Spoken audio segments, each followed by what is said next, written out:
Bonsoir madame, monsieur, bonsoir. Merci d'être au rendez-vous de cette nouvelle édition de Sans Rancune. Nous sommes vendredi et la semaine qui s'achève a été riche. D'abord parce qu'elle a consacré le 1er mai dernier la célébration de la Journée internationale du travail à travers le monde. On espère que partout où vous êtes en Afrique et partout où vous nous suivez, vous avez célébré cette fête comme il se doit. Elle a également consacré le 3 mai dernier la célébration de la Journée internationale de la liberté de la presse. Et nous verrons aujourd'hui le classement, on en parlait déjà la semaine dernière avec Xavier Messé, de la célébration, le classement au niveau de la liberté de la presse sur le continent africain en particulier. Et pour ce plateau, elle est également riche parce qu'aujourd'hui, après moult chassés croisés, nous retrouvons nos deux chroniqueurs sur le même plateau. Xavier Messé, Cabral Libi, bonsoir.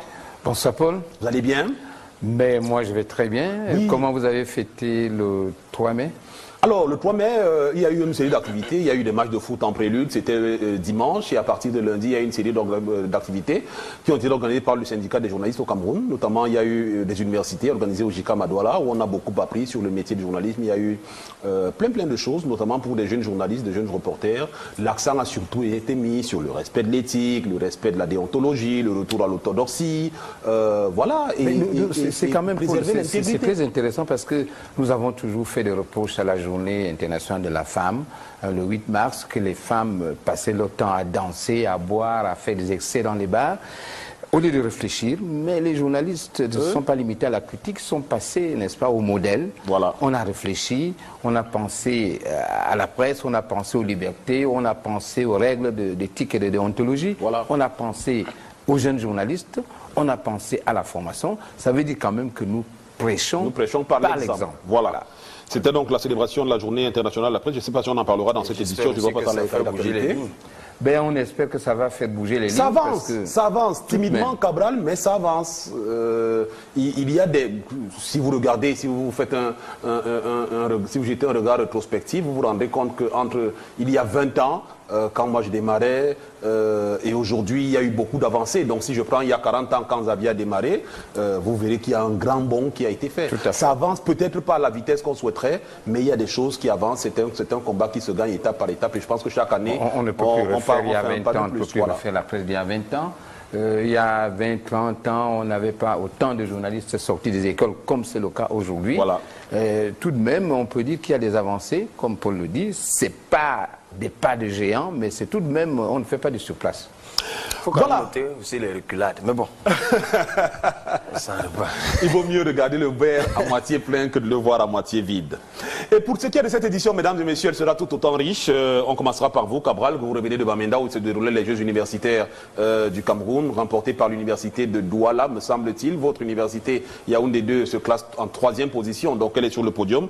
Vous revenez donc de Bamenda et ce sera le titre de l'œil de Cabral aujourd'hui. De retour de Bamenda, on ira dans les cas d'actualité où on parlera du Tchad, de la Tunisie, de la Tanzanie et du Cameroun. Encore une fois du Cameroun. On ne parlera pas de la France parce qu'il faut le dire, dans 2 jours, dimanche prochain, les Français iront aux urnes pour décider qui de Marine Le Pen ou d'Emmanuel Macron présidera aux destinées de l'Hexagone pendant les 5 prochaines... On va quand même noter l'excellent débat, mais bon.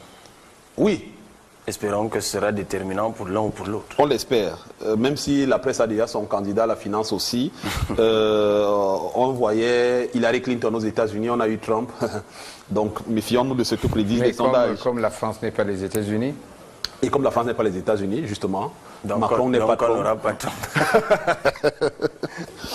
Le plat de résistance de cette émission, comme tous les vendredis, nous accueillerons le professeur Henri Tabingwa, qui est le coordonnateur... Henri Ngouatabi, je crois.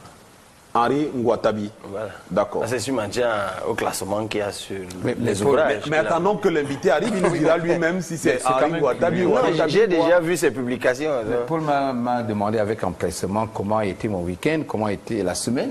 Tu n'as rien posé de cette question à mon voisin de gauche. Mais j'allais y arriver, Xavier, vous voulez venir faire l'émission?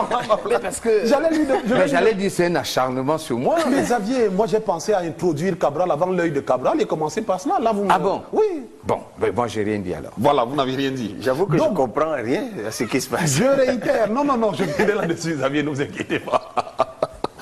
Je réitère que le plat de résistance, ce sera dans le professeur Henri Ngouatabi ou Henri Tabingwa. C'est au choix, il viendra nous dire tout à l'heure comment c'est que c'est son nom, ce prénom s'agence. Il est le chef du département d'économie internationale à l'université de Yaoundé 2. Il vient nous présenter le DSE numéro 2. Le DSE, pour ceux qui nous regardent à l'étranger, c'est le document de stratégie pour la croissance et l'emploi au Cameroun. La première édition date de 2010. Là, il y a Une nouvelle édition qui consiste justement, ou alors dont l'objectif est celui de savoir comment atteindre la croissance à 2 chiffres. Ça, c'est le serpent de mer derrière lequel courent tous les pays d'Afrique francophone et comment aboutir à un développement équilibré. Tout un programme. On en discutera dans de long en large avec le professeur Tabingwa. On aura également comme initiative, il y a l'entreprise Photogame Cameroun qui a organisé un jeu concours qui a démarré depuis le 1er janvier 2017 et qui court jusqu'au 31 décembre de la même année. Le titre de ce jeu, c'est le Cameroun. L'objectif, c'est de pouvoir emmagasiner le maximum d'images sur le Cameroun. Ça peut être des photos, ça peut être des vidéos, vous faites ce que vous voulez. Et ça rentrera dans une banque de données qui consiste donc à constituer un patrimoine photographique de qualité et qui sera gratuitement accessible sur Internet par tous ceux qui le voudront bien. On écoutera Blacky Kara, c'est un jeune qui est venu déjà sur ce plateau nous rendre visite et qui a donc commis son 2e maxi single, c'est Ton pied, mon pied. On regardera le vidéogramme tout à l'heure avant de terminer l'émission tous les vendredis en accueillant Flora Mbarga pour l'image de la semaine. Le score est resté identique, ne vous inquiétez pas, Xavier n'a pas pu vous dépenser, même si... Si j'ai trouvé un tout petit peu... Un tout petit peu, voilà. On a parlé de glaçons avec des sonnettes, mais rassurez-vous, vous êtes toujours dans la course, il n'y a aucun souci à vous faire. Donc, qu'est-ce qu'on a oublié, messieurs? Rien, je crois, non? Presque. Presque. Voilà, si on a oublié quelque chose, on se rattrapera en route. Madame, monsieur, installez-vous confortablement, nous marquons juste la petite virgule avant d'accueillir celui qui sera notre invité tout au long de cette édition. A tout de suite.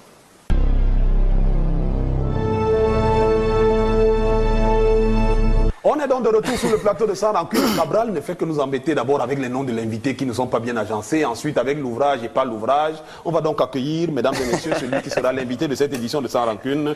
Henri Ngwa Tabi est notre invité. Bonsoir, professeur. Bonsoir. Merci d'avoir accepté notre invitation. Merci aussi à vous de m'avoir invité. Et messieurs Messé. Bonsoir. Soyez le bienvenu, professeur. Merci. Bonsoir, Xavier. Bien arrivé. Merci. Merci à vous. Merci d'être venu. Installez-vous, je vous prie.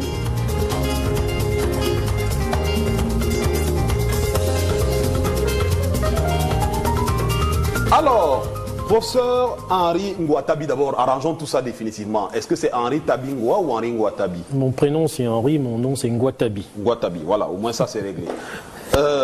Voilà, vous êtes donc chef du département d'économie, vous êtes professeur d'université, chef du département d'économie internationale à l'université de Yaoundé 2, une université que Cabral Libi connaît très bien, qui a été classée, on le disait tout à l'heure en introduisant l'émission, 3e lors des derniers Jeux universitaires.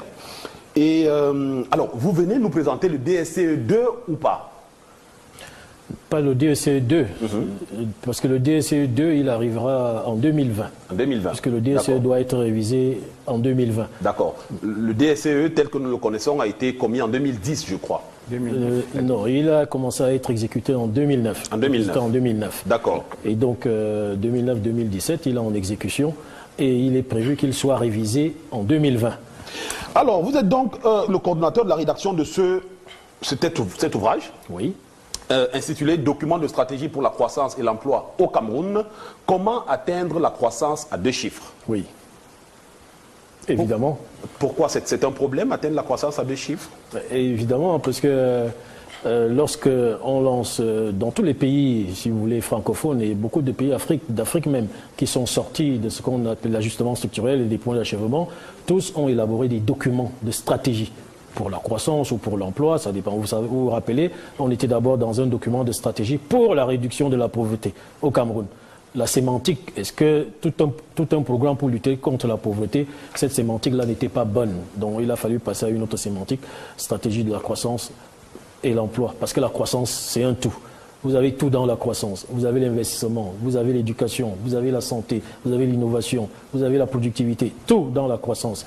Et si la production augmente, la croissance en elle-même, c'est l'augmentation de la production d'une année à une autre. Si elle augmente, il y a beaucoup plus de choses à redistribuer au niveau des populations.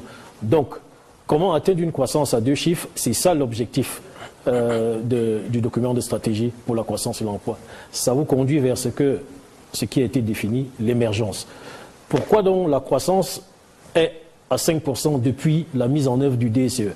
Disons même depuis 1995, le taux de croissance au Cameroun... Ne nous en dites pas plus, prof. Ne nous en dites pas plus. parce que vous avez un échange que vous avez eu tout à l'heure avec ces deux messieurs qui vous permettra d'aller plus en profondeur, parce qu'il y a effectivement un certain nombre de questions et d'interrogations qui tournent aussi bien au niveau du DSCE lui-même que de la croissance, telle que vous les économistes la définissez et telle que le perçoivent ou alors souhaiterait le percevoir le Camerounais lambda qui marche dans la rue. Donc toutes ces interrogations, je pense, reviendront dans les échanges que vous aurez aussi bien avec Xavier Messier qu'avec Cabral Libye tout à l'heure.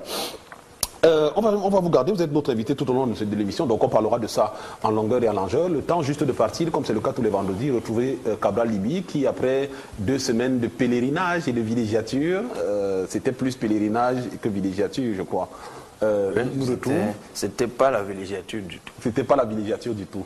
Eh bien, Cabral Libye, vous devez le savoir, avant de rentrer dans l'œil de Cabral, Xavier demandait tout à l'heure pourquoi je ne vous ai pas posé la question de savoir comment vous alliez. Eh bien, parce que vous savez que vous déférez la chronique au Cameroun ces derniers temps-ci.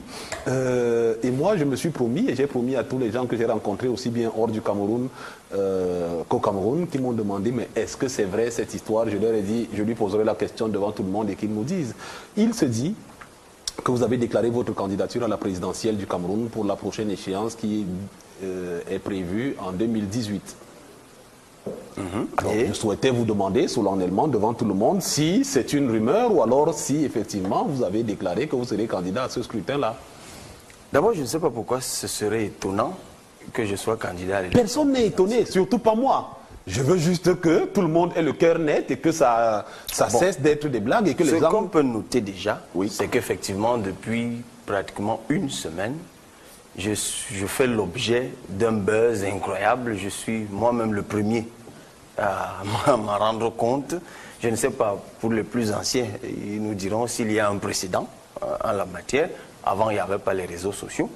Mais tout est parti de quelque chose de très simple. Je participais, étant à Bamenda d'ailleurs, à une émission radio en direct sur la ville de Douala. Et l'émission portait sur l'impact de la trajectoire de Macron sur la société politique camerounaise. Donc il m'a été demandé si, eu égard à l'âge de Macron et à son parcours, je trouvais que certains Camerounais avaient son profil. Eh bien, j'ai répondu en disant qu'il y a effectivement beaucoup de Camerounais qui ont ce profil. Et puis le journaliste m'a demandé, mais vous-même, on dit de vous que vous avez un profil qui peut vous conduire à la présidence de la République. Et je lui ai répondu très exactement ceci. Lorsqu'il y a un peu plus d'1 an et demi, j'avais lancé le mouvement G18, ça avait fait rire beaucoup de gens. Pourtant, déjà à l'époque, je disais que 2018 est une année cruciale pour le Cameroun, pour l'histoire politique du Cameroun, et que cette année-là devait marquer l'avènement au Cameroun d'idées nouvelles portées par des hommes nouveaux. Ainsi donc, j'annonce mon entrée solennelle et officielle en politique en 2018 et la génération qui va ouvrir une nouvelle page politique au Cameroun, j'en ferai partie et aux avant-postes. Voilà ce que j'ai dit. Une fois que je l'avais dit, 1 heure plus tard, des internautes avaient déjà fabriqué des affiches avec mon visage dessus, avec des messages de campagne. Des réunions avaient déjà été lancées parce que les internautes ont dit, s'il entre en politique, eh bien, c'est lui notre candidat. Et les appels se sont multipliés, ça a donné le buzz que vous avez dit, il y a des reportages télé, il y a des débats. J'ai reçu le message. Je suis étonné parce que je ne savais pas que j'avais atteint un tel niveau de crédibilité à un point qu'une bonne partie des Camerounais voyaient en moi un président de la République. Je me sens honoré, mais ce qui se fait dans les réseaux sociaux et qui est déjà un indicateur de ce que les Camerounais ont soif de changement et de ce qu'ils pensent que je peux incarner le changement, c'est déjà bien. Mais cette virtualité, il faut la muer en une force de changement. C'est pour ça que j'ai dit que le premier palier dans la dynamique de changement, c'est l'inscription massive sur les listes électorales. Et j'ai d'ailleurs dit qu'au 31 août, je souhaite que les Camerounais soient inscrits à un nombre de 11 millions. Si c'est le cas, vous allez voir. Mais même avant là, vous allez voir plein de choses. Xavier Messier, est-ce que vous avez l'impression d'entendre le discours d'un candidat à la présidentielle, vous qui en avez tellement... Mais écoutez, Paul, j'allais vous poser la question de savoir qu'est-ce que vous avez retenu de Cabral Libye. Puisque vous m'avez précédé en me posant la question, je retiens 2 choses. La première, c'est que Cabral Libye ne fait l'ombre de rien du tout. En 2018, de plein pied, il rentre en politique. On peut rentrer en politique en étant militant d'un parti, on peut rentrer en politique en étant tout simplement un critique, un observateur. On peut rentrer en politique en sollicitant des suffrages. Alors, de quelle manière, à quel niveau va-t-il entrer en politique? On retient la première information, c'est qu'il va entrer en politique en 2018. Alors, par anticipation, l'a-t-il dit, ça c'est la seconde phase de ma très très modeste compréhension, c'est qu'il demande aux Camerounais de s'inscrire massivement sur les listes électorales. Et si il y a un seuil que lui-même s'est fixé de 11 millions d'inscrits sur les 20 ou les 22 millions que nous avons, ça veut dire que son appel aura été entendu. Et pourquoi pas anticiper? Pourquoi pas anticiper son entrée en politique? Mais je vais dire que moi, j'écoute et je salue, n'est-ce pas, la transparence et la clairvoyance de Cabral. Il faut dire qu'en Afrique, les dirigeants au pouvoir ont privé les jeunes de rêver surtout en politique, et de rêver même dans d'autres domaines, parce qu'on pense que quand on commence à rêver, que ce soit en industrie ou à autre chose, on peut aller au-delà du rêve, parce qu'ils estiment, ils pensent que le fauteuil de président est réservé à certaines personnes, sinon à une certaine personne. Là, il faut encourager cette manière, n'est-ce pas, de donner un coup de pied à une fourmilière qui est établie et qui pense qu'elle ne peut pas être renversée. Je prends un exemple. Lorsque Giscard d'Estaing est élu président de la République en France en 1974, il avait 47-48 ans exactement. Et en faisant un reportage, les journalistes sont partis voir une femme qui a été sa gouvernante, parce que vous savez, Giscard d'Estaing sort d'une classe très très aristocratique, où les enfants ont une gouvernante qui s'occupe de leur éducation jusqu'à un certain âge. On a demandé à cette dame qui était encore vivante à ce moment-là, qu'est-ce que vous pensez de ce président? Il dit, vous savez, il était jeune, très jeune. Lorsque je m'occupais de lui, je lui dis, qu'est-ce que tu aimerais faire? Je vais être fonctionnaire et je terminerai par être président de la République. Vous voyez? Et cette femme l'a déclaré en 1974 en France. Elle est peut-être encore vivante aujourd'hui, mais je vais dire que il faut pas... Ça m'étonnerait, si elle a été gouvernante de Giscard d'Estaing... C'est vrai, mais je rêve tout simplement. Si elle doit avoir 117 ans comme la femme la plus âgée du monde, je souhaite qu'elle soit encore en vie. Alors, je termine par en disant que le rêve n'est pas réservé à certaines personnes. Le rêve est à tout le monde. On peut rêver en industrie, on peut rêver en économie, en affaires, on peut rêver aussi en politique. Et puis, ceux qui rêvent en politique ne devraient pas avoir des ailes brisées. Il faut tout simplement que les jeux soient ouverts, qu'ils soient honnêtes, qu'ils soient transparents. Et puis, pourquoi pas?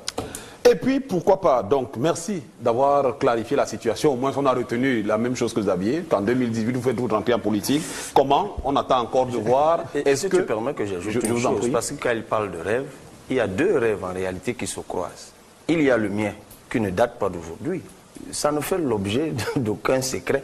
Je l'ai toujours dit que si Dieu me donnait vie, je reste convaincu que je ferai partie de ceux qui, un jour, vont restaurer au moins un minimum de justice. Et moi, en entrant en politique, c'est bien clair, c'est bien connu, ma mission est connue. La deuxième chose, ou le deuxième rêve, c'est celui de mes congénères. Et Paul, avec un minimum d'honnêteté, on doit reconnaître que ce qui se vit quand même est sans précédent. Ces jeunes Camerounais qu'on disait avoir déserté le champ politique, ne croyant plus en rien, découragés par le régime éternel qui est en place, eh bien, ils reprennent vie. Simplement, pour certains... Vous n'avez même pas idée jusqu'à quel point. Moi, je peux vous dire honnêtement, j'ai reçu des appels des gens qui, sachant que je suis proche de vous, m'ont proposé de m'envoyer de l'argent comme étant le début de la quête. J'étais oui, très embarrassé. On en est là aujourd'hui. Les jeunes veulent déjà s'organiser, veulent cotiser, mais je leur ai dit, méthode. La clé, c'est l'inscription sur les listes électorales. Moi, j'appelle ça l'appel authentique du peuple. Vous savez, on est dans un pays, Xavier, où il y a eu des années passées des appels du peuple. Et là, c'est des appels authentiques du peuple. C'est spontané, c'est pas préparé, c'est pas encouragé. Les gens ne sont pas payés. Je ne connais même pas ces gens. Et on ne peut pas rester sourd, même si on n'est pas l'objet de cet appel, on ne peut pas rester sourd à cet emballement qui a commencé au Cameroun depuis 2 semaines et qui, je l'espère, va peut-être déboucher sur une chose que personne actuellement ne perçoit véritablement. Mais une fois de plus, au-delà d'Internet, ça doit se jouer sur le terrain.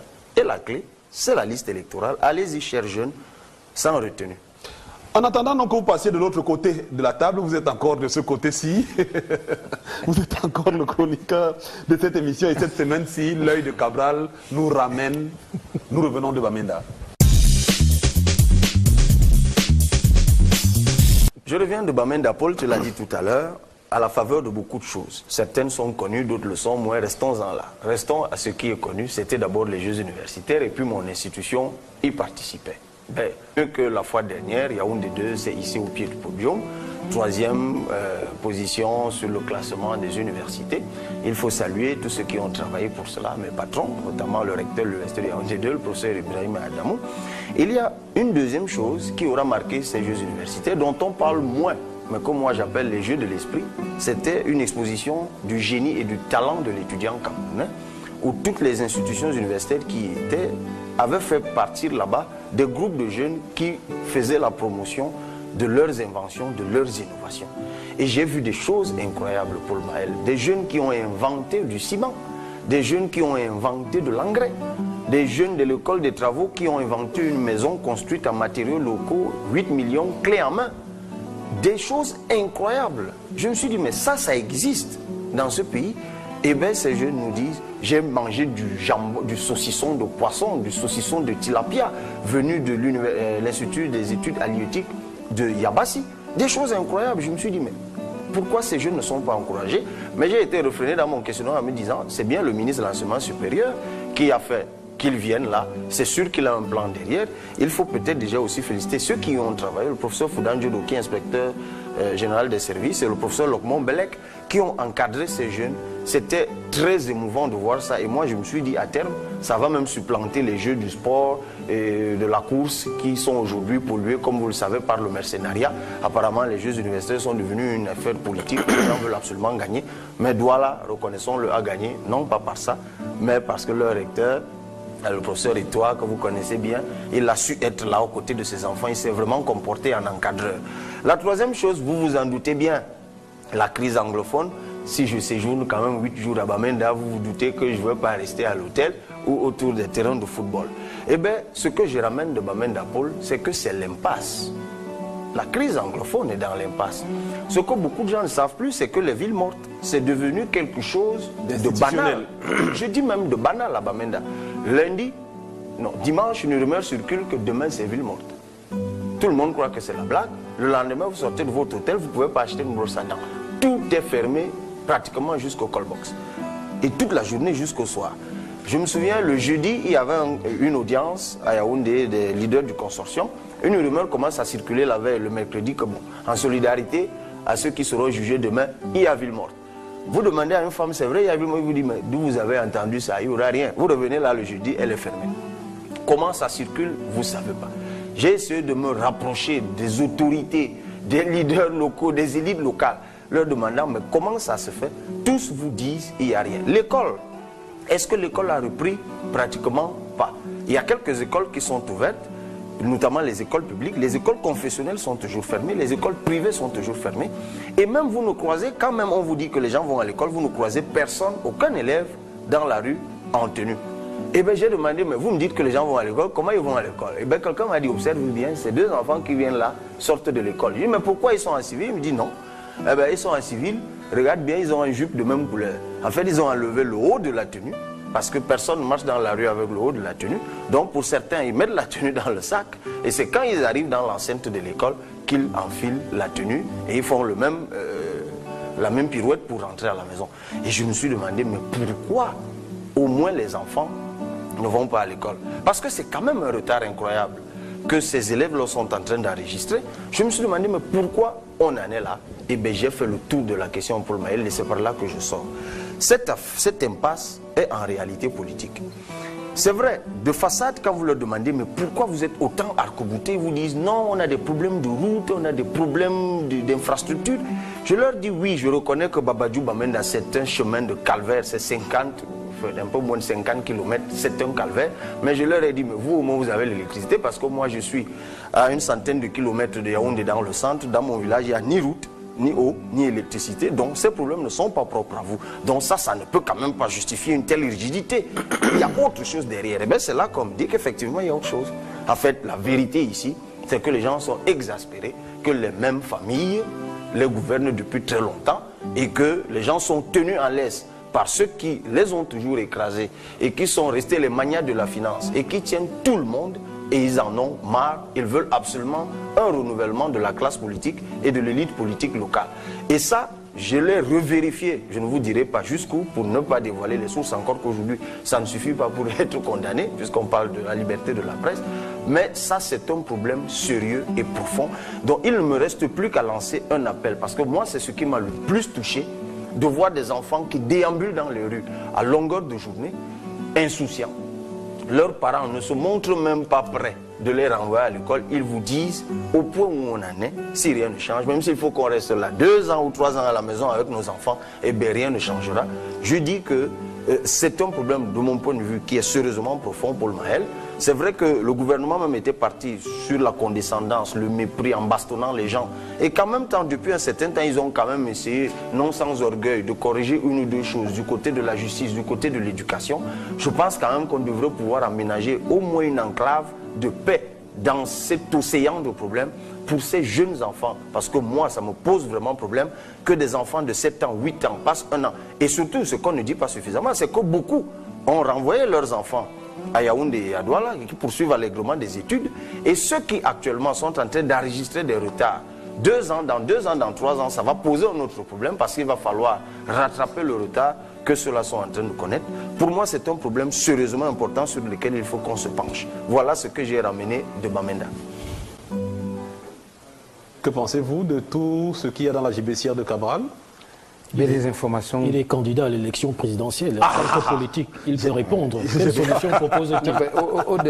Au-delà de ce discours, peut-être d'un éventuel candidat. Mais non, mais je n'ai pas osé franchir le Rubicon parce que tout au long de votre chronique, je me disais, c'est des choses que vous disiez sur ce plateau d'habitude, mais qu'aujourd'hui, on les verra beaucoup plus sous le prisme politique. Là, Paul, je suis entièrement d'accord avec toi. Cabral, sur ce plan, n'a pas changé de langage. Voilà. Mais tout ce qu'il va dire désormais sera rapidement interprété comme un politique. Voilà. C'est le même Cabral que nous venons d'écouter, avec le même verbe, avec le même sérieux, avec la même pertinence. Mais ça va être surtout que je ne suis même pas encore entré en politique. Voilà, je n'ai fait qu'annoncer. Mais je vais dire, Paul, au-delà de tout cela, je crois qu'il y a une chose qu'il faut retenir en particulier parmi les nombreuses choses, les nombreuses informations que Cabral nous a glanées ici, c'est que le gouvernement du Cameroun nous a donné l'impression que dans la gestion de la crise, ce qu'on appelle la crise anglophone, il y a d'un côté ceux qui ont la vérité, ceux qui détiennent la vérité, et d'autre côté des gens qui font de la manipulation. Je pense qu'il faut sortir de cette posture à la fois condescendante et qui n'est pas suffisamment juste pour aller vers des réalités. Réalité, c'est quoi? C'est qu'il y a un problème. Il y a un problème. Quand il y a un problème qui se pose, que ce soit en famille, en entreprise ou dans une nation, il n'y a pas des gens qui détiennent la vérité. Parce que ceux qui posent le problème, ceux qui soulèvent le problème ne sont pas moins camerounais que ceux qui doivent proposer des solutions. Et les solutions ne doivent pas être absolument détenues par un côté comme par l'autre. Il faut, dans chaque négociation, dans chaque conflit, dans chaque situation, accepter un minimum d'humilité, accepter de perdre un tout petit peu et de gagner un tout petit peu. Cette situation de la crise anglophone, si elle s'enlise pendant 1 an, 2 ans, 3 ans, on va aboutir à des situations qui ne seront plus absolument réglables. C'est-à-dire on va générer une catégorie de Camerounais complètement bloqués et qui vont avoir un comportement, une attitude comme celle que nous connaissons dans d'autres pays que je n'ai pas envie de citer ou dans d'autres régions du monde où quelqu'un pense que je n'ai plus rien à gagner puisque j'ai tout à perdre. Et je peux poser des actes qui, pour moi, sont des actes suicidaires. Il ne faut pas qu'on en arrive là. Parce que à partir du moment où les problèmes posés ont été identifiés, Cabral vient de soulever un certain nombre de problèmes, ils ont été identifiés. Comment trouver des solutions? Je me souviens à un moment donné, lorsque on avait une opposition contraire à celle du gouvernement, on vous taxait tout de suite d'opposant. Même si vous êtes un analyste politique, même si vous êtes un analyste économique, à partir du moment où vous n'épousez pas, ou alors vous abordez une position gouvernementale avec un tout petit peu de critique, au lieu de prendre ces critiques et de les regarder du côté positif, on vous taxait tout de suite d'opposants ou d'aigris. Je crois que cette situation que nous vivons de ce côté-là a suffisamment duré. Des gens ont payé, n'est-ce pas, soit de leur vie, soit du retard scolaire, soit un manque à gagner énorme au plan commercial, au plan économique.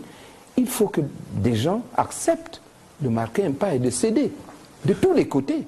Quand vous révélez la situation que vous décrivez, comme je le disais au professeur, nous qui sommes de ce côté du pays, de ce côté du Mungo, ne percevons pas la gravité de la situation. Pourquoi? Est-ce que c'est parce que le gouvernement tend à minimiser la situation? Est-ce que c'est parce que les médias ne relaient pas suffisamment la question? Pourquoi est-ce qu'on a l'impression qu'on découvre quelque chose quand vous parlez? En fait, je pense que la dernière fois que M. Aboué Machoy était passé dans cette émission, il avait dit une chose, mais en passant. Et c'est d'ailleurs moi qui lui avais posé la question, je lui ai dit, je disais ce jour que, moi, et je le disais tout à l'heure, quand vous allez là-bas, les routes sont mauvaises. Bref, ils ont les mêmes problèmes que nous.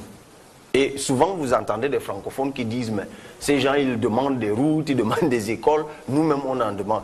Et lorsque je l'avais dit, M. Aboué Machoy nous a dit ici, il y a une chose que vous négligez, c'est qu'il y a une exception anglophone. Et tant que nous nions cette exception anglophone, l'exception anglophone vient de quoi? C'est qu'on a beau dire ce qu'on voudra, la partie francophone de laquelle nous nous sommes issus n'a jamais fait l'objet d'un plébiscite où il fallait choisir entre aller au Nigeria et aller au Cameroun. Nous, si on dit aujourd'hui qu'on n'est plus au Cameroun, on va où? Nulle part. Eux, en revanche, ils ont des éléments historiques qui leur permettent de revendiquer un État à part. Et ça, c'est quelque chose de fondamental. Et c'est là-dessus qu'il faut travailler. C'est-à-dire pour gommer ce sentiment qui est en réalité intérieur et qui laisse toujours penser à ces gens que, comme nous avons des problèmes, nous pouvons régler ces problèmes en nous séparant des autres.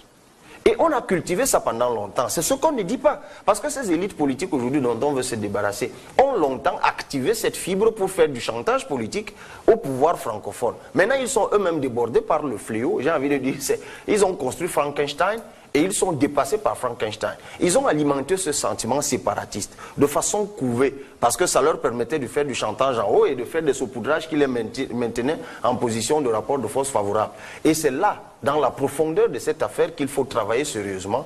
Mais là, je te rejoins, il faut qu'on s'assied autour d'une table sans a priori, sans envie de domination ou que sais-je encore, pour aborder le problème au fond.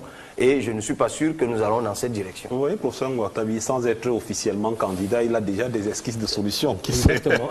Merci infiniment, messieurs. On attire là l'œil de Cabral. Je vais m'en sortir, Xavier. Oui, merci. C'est pas si compliqué que ça. Qui nous a donc ramené de Bamenda avec tout ce qu'il avait dans sa JVC. On va enchaîner tout de suite, messieurs, si vous le voulez bien. En allant parcourir les cahiers d'actualité, ça c'est quelque chose qui va vous intéresser. Au Tchad, donc, la condamnation du Sénat. Si tu permets aussi. La confirmation. Ça m'a échappé. En 30 secondes. Mais vraiment en 30 secondes. Oui, c'est aussi le sentiment des francophones qui se trouvent là-bas. Parce que ça aussi, et tu parlais de médias tout à l'heure, on ne l'a pas suffisamment relayé. Il a fallu que j'aille à Bamenda pour que je sache quelle est la douleur que les francophones ont endurée. Est-ce que vous savez qu'il y a des francophones qui sont restés des jours cloîtrés avec des enfants malades dans des maisons? Est-ce que vous savez qu'il y a eu des barrages où on prélevait 5 000 francs à toute voiture qui avait une plaque d'immatriculation CE? Est-ce que vous savez qu'à l'université de Bamenda, Paul Maël, à l'école normale, on peut dire aux francophones qu'ils composent en anglais, qu'ils écrivent leur mémoire en anglais, qu'ils vont soutenir en anglais, alors que ce n'est même pas imaginable à l'université de Yaoundé où vous enseignez, où les anglophones écrivent en anglais, composent en anglais, mais là-bas c'est tout l'inverse. Et les francophones ont beau se plaindre que mais nous souffrons, mais personne ne les écoute. Parce qu'on en est à un point aujourd'hui où on concède tout aux anglophones. Ça aussi c'est un problème sérieux qu'il faut regarder parce que ça va déboucher sur un autre problème. Ah ben... En attendant que ça débouche sur un autre problème, ce qu'on ne souhaite pas du tout, on va aller dans les cahiers d'actualité, on parlera dans du Tchad, la confirmation, la condamnation d'Hissène Habré a peut-être fait des émules et a suscité, a inspiré d'autres victimes en Afrique. En Tunisie, le ministre des Finances a été remplacé pour la simple et bonne raison qu'il a dit du mal de la monnaie tunisienne qui est le dinar. En Tanzanie, le chef de l'État a décidé de virer 1000 fonctionnaires Pour quelle raison? Parce qu'ils avaient de faux diplômes. Et on terminera au Cameroun, où les évêques, ce n'est pas tous les jours qu'on les entend parler. Là, ils lancent un appel à l'unité suite à la crise anglophone. Et on parlera de la célébration du 1er mai sur le continent africain. Les cahiers d'actualité nous sont une fois encore brossés cette semaine par l'inusable Samael Pomme. Bonsoir à tous. Le cahier de l'actualité cette semaine s'ouvre par la confirmation de la peine de condamnation à vie de l'ex-président tchadien Hissène Habré. Le verdict a été rendu jeudi 27 avril dernier en appel devant un tribunal spécial africain à Dakar, c'est au Sénégal. Un verdict qui ne vient qu'appuyer celui déjà rendu en première instance par la cour d'assises des chambres africaines extraordinaires au motif de crimes de guerre, crimes contre l'humanité et actes de torture, et clôt ainsi 20 ans de procédure. Par ailleurs, les biens de Hissène Habré devront être saisis et un montant global de 82 milliards de francs CFA a été fixé en guise de réparation. Pour les victimes, c'est un soulagement et un message envoyé aux dictateurs africains d'une justice par les Africains. En rappel, celui qui fut président de 1982 à 1990 est accusé d'avoir assassiné et torturé des opposants politiques et même de simples sympathisants, allant jusqu'à décimer des villages entiers. Et puis en Tanzanie, c'est le président John Magufuli qui a frappé du poing sur la table en demandant la démission de près de 10 000 fonctionnaires. Les agents du service public, précisément 9 932, sont accusés de faux et usage de faux. Ils auraient utilisé de faux documents, diplômes et qualifications pour être employés par l'État. C'est donc une démission forcée sous peine d'un emprisonnement de 7 ans minimum, imposée par celui que l'on a surnommé dans le pays bulldozer pour sa politique anti-corruption et anti-fraude fiscale depuis son arrivée au pouvoir. C'était en novembre dernier.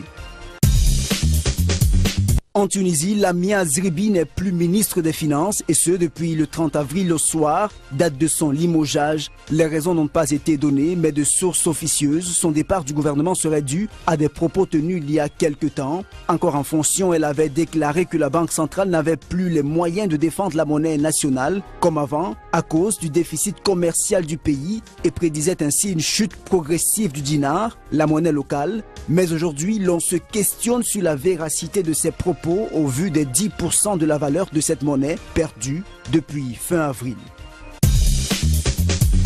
Et pour finir, reparlons du 1er mai, de ses festivités et de ses manifestations à travers le continent. Alors que de nombreux citoyens travailleurs africains ont participé à des défilés dans de nombreuses capitales, certains ont plutôt choisi de marcher et de protester contre les régimes en place. C'est le cas au Gabon où des syndicalistes ont décidé de marcher réclamant la réhabilitation de la principale centrale syndicale de l'éducation nationale, un mouvement interdit d'activité depuis le 18 mars. Par contre, en Gambie, ils se sentent plutôt écoutés désormais avec l'arrivée du nouveau président Adama Barrow. En République démocratique du Congo, l'on décriait des salaires bas en présence de nombreuses autorités qui envisagent déjà une augmentation, sans parler bien sûr de la Côte d'Ivoire ou encore de l'Afrique du Sud, où le 1er mai aura servi de prétexte pour des revendications ou alors pour acclamer. C'est tout pour ce cahier de l'actualité. À très vite. Professeur Ngouatabi, est-ce qu'il y a l'une des actualités qu'on a énumérées qui a retenu votre attention? Oui, il y a les problèmes de monnaie en Tunisie. Oui. Comme je sais que le ministre des Finances aurait été limogé officieusement pour avoir parlé de la dépréciation du dinar. Oui, comme je sais que nous parlons beaucoup de monnaie au Cameroun ou dans la zone francophone, les problèmes monétaires sont très complexes et très compliqués. Vous êtes ministre des Finances, un seul mot suffit à faire perdre des milliards de francs à l'économie. Et là, il prononce le mot en disant que la Banque centrale n'a plus suffisamment de réserves pour soutenir la monnaie. Quel indice vous envoyez? Quel message vous envoyez? On ne peut pas vous garder. Et du coup, la monnaie perd de la valeur. Et vous faites fuir tous les investisseurs tout de suite parce que vous donnez une information très capitale. C'était pour dire que les problèmes monétaires sont très complexes. Peut-être que ce ministre, je ne sais pas. Ça veut dire que vous auriez été président tunisien, vous auriez pris la même décision? Je vous dis, si vous êtes ministre des Finances et que vous gérez une monnaie et vous faites une déclaration comme celle-là, ça m'étonnerait dans beaucoup de pays que vous restez en place parce que vous donnez des indicateurs à ceux qui peuvent venir faire des affaires derrière votre dos ou alors faire fuir tous les investisseurs du pays. Et ça, c'est pas bon. Comme je sais qu'on débat beaucoup du compte de réserve au Cameroun ou en Afrique francophone. Et le compte de réserve aujourd'hui, il est en train de fondre comme neige au soleil. Parce que nous importons beaucoup et nous exportons très peu. Du coup, comme nous sommes dans une situation de crise... pratiquement la même chose que ce ministre tunisien, donc... Sauf que lui n'est pas ministre. Non, il est chef de département moi, je vous parle dans une université d'État. Je vous parle comme universitaire. Je suis en train de vous dire ceci. Nous importons beaucoup, par exemple, parce que nous sommes dans des projets structurants. Mais la réserve se constitue par quoi? Par les ventes à l'exportation. Et c'est ça qui vous donne des droits de tirage. C'est-à-dire vous avez des devises en retour. Et ce sont ces devises-là qui vous permettent donc de supporter, de couvrir votre monnaie. Si vous importez beaucoup et vous n'exportez pas, vous n'avez plus de réserve, vous ne pouvez plus soutenir la monnaie. C'est le cas de la Tunisie. Et du coup, la monnaie, elle peut être dévaluée. Vous vous rappelez du sommet des chefs de l'État en fin d'année. Ils ont pris une décision, ne pas toucher à la monnaie, mais entamer des réformes structurelles. Soit on touche à la monnaie, parce qu'il n'y a plus de réserve, soit on fait des réformes structurelles qui nous permettent de nous adapter à la situation de demain. Eh bien, vous avez là un bon client, Cabral Libi, vous qui êtes au cœur des problèmes de monnaie avec Jules Domchier sur votre programme Vox Live. Le professeur Ngouatabi serait peut-être oui, c'est un bon client, effectivement. On ne manquera pas d'en débattre avec lui. Sauf que quand je l'écoute, je me dis, mais il y a longtemps même que le Cameroun, par exemple, n'aurait plus de monnaie. Parce qu'on a une balance commerciale déficitaire depuis des lustres. Comment on fait même pour tenir? Non, ça ne suffit pas. Vous savez, quand le Fonds monétaire international vient dans un pays, ou bien on vient regarder 5 indicateurs, très rapidement. Le taux de croissance, le taux d'inflation. Le taux de croissance, il est positif au Cameroun. Le taux d'inflation, il est maîtrisé dans la CEMAC. On regarde la balance des paiements.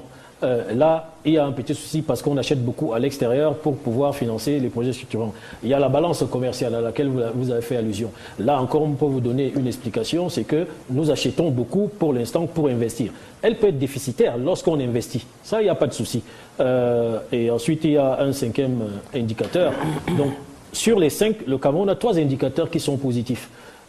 Et les 2 autres, on peut l'expliquer par le fait que vous achetez beaucoup pour investir. À ce niveau, il n'y a pas de souci, parce que l'investissement, plus tard, va produire des résultats. On espère qu'il va produire. Xavier, mais c'est très rapidement, on a débordé sur le temps imparti à la rubrique. Très rapidement, vous avez, on a eu la célébration cette semaine de la fête de la journée mondiale, journée internationale du travail, qui est devenue fête du travail, je ne sais pas trop par quelle alchimie. On se rend compte que de plus en plus, c'est un peu comme pour la journée de la femme que vous évoquiez tout à l'heure, c'est plus festif qu'une journée de réflexion sur les conditions de travail. Or, en dehors du 1er mai, les salariés de toutes les entreprises que je connais se plaignent tous les jours des conditions de travail, des salaires qui sont de catéchistes et tout ça. Mais le 1er mai, tout le monde va battre le macadam dans un uniforme, après on va manger et après on va boire. Vous savez, c'est ce que nous appelons en journalisme les marronniers.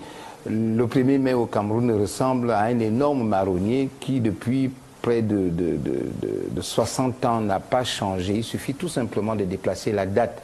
Le 1er mai 2016, vous le ramenez au 1er mai 2013, 2010, vous allez retrouver le même scénario.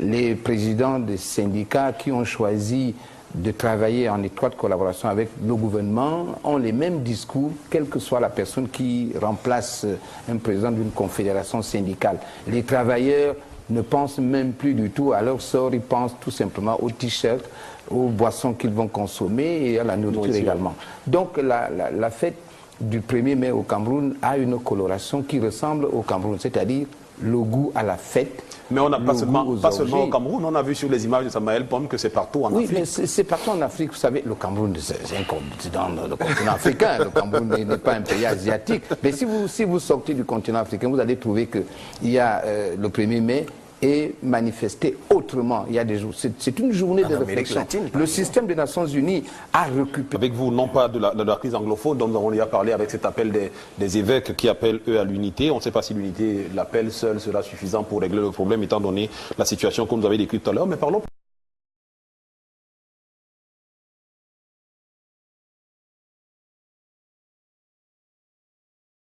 Mais je ne vois pas en quoi c'est grave. Je pense que c'est plutôt un bon signal.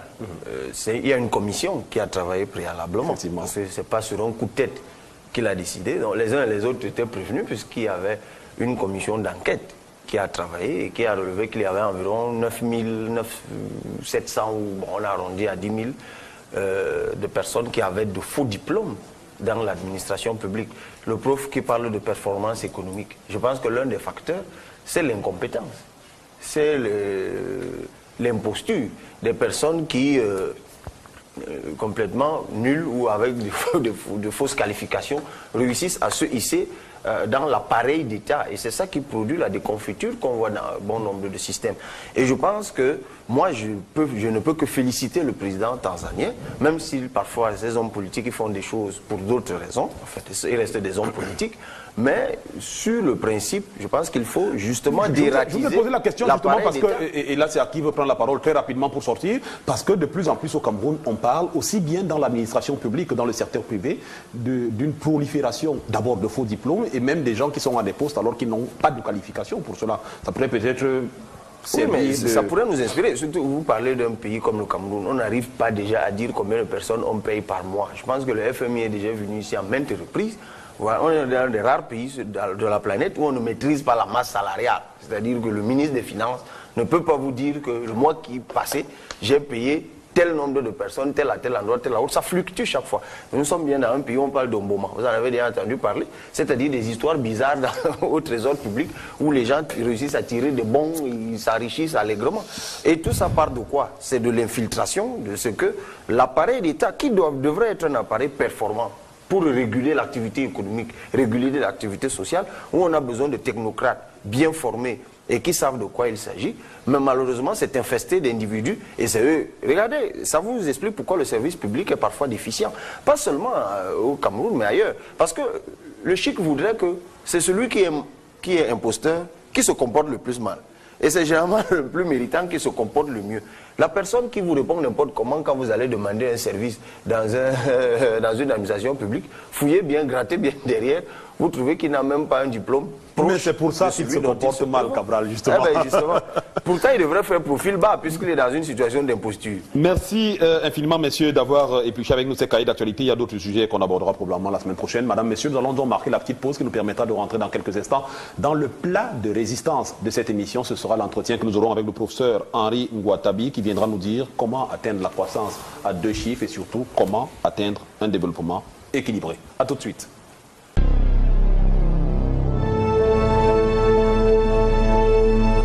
Alors, comme je vous le disais, professeur, on commence la deuxième partie avec l'échange que vous avez avec M. Xavier Messé. Votre ouvrage a 2 titres. Si on suit le niveau de lecture, le premier titre, le plus important, pour vous peut-être parce que vous l'avez valorisé, c'est Documents de stratégie pour la croissance et l'emploi d'essai au Cameroun. Oui. Et deuxième titre, moins valorisé, c'est Comment atteindre la croissance à 2 chiffres. Est-ce que vous ne créez pas exprès une confusion dans la tête des lecteurs? Non, pas du tout. En fait, c'est, comment dirais-je, l'éditeur, dans la façon de vouloir présenter, si vous voulez, c'est Documents de stratégie pour la croissance et l'emploi au Cameroun, 2 points. Comment atteindre une croissance à 2 chiffres. Là encore, le point n'est pas résolu parce que la vous présentez un document officiel à partir du premier niveau de lecture et le second niveau est réellement votre initiative. Oui. Et pourquoi vous avez laissé faire l'éditeur seul? Non, l'éditeur n'a pas fait, c'est nous-mêmes qui avions proposé ça. Le document, c'est un document, comme vous dites, qui parle de la stratégie de mise en œuvre du développement de l'économie camerounaise. Et donc nous la questionnons parce que s'il y a une stratégie, le titre même est déjà parlant, stratégie, document de stratégie pour la croissance et l'emploi. Alors, vous voyez, on précise bien croissance et emploi. Et aujourd'hui, le but, ce n'est pas de rester à une croissance de 5%. Le but dans l'analyse économique, c'est d'aller vers des croissances de 8, 9, 10%, qui sont donc des croissances qui peuvent être inclusives. Ça, c'est le contenu de votre second titre, mais là, si nous insistons sur le problème, c'est que le premier niveau de lecture de votre titre n'est pas vous. C'est pas vous, c'est un titre officiel qui appartient au pouvoir public du Cameroun. Ce n'est pas un titre, c'est un document que vous pouvez analyser. Donc c'est un document qui parle, et qui parle pas seulement au Cameroun, mais à beaucoup de pays africains. Tous ont élaboré des documents de stratégie, pas seulement aux pays africains, même des pays asiatiques. Les documents de stratégie, tous les pays les élaborent. Et alors, nous avons pris celui du Cameroun, et pour que le lecteur puisse bien se situer, nous le positionnons d'abord et nous lui disons ce que nous faisons à l'intérieur. Alors, ce document de l'EDS au Cameroun a été mis en place il y a quelques années, c'est-à-dire exactement en 2009.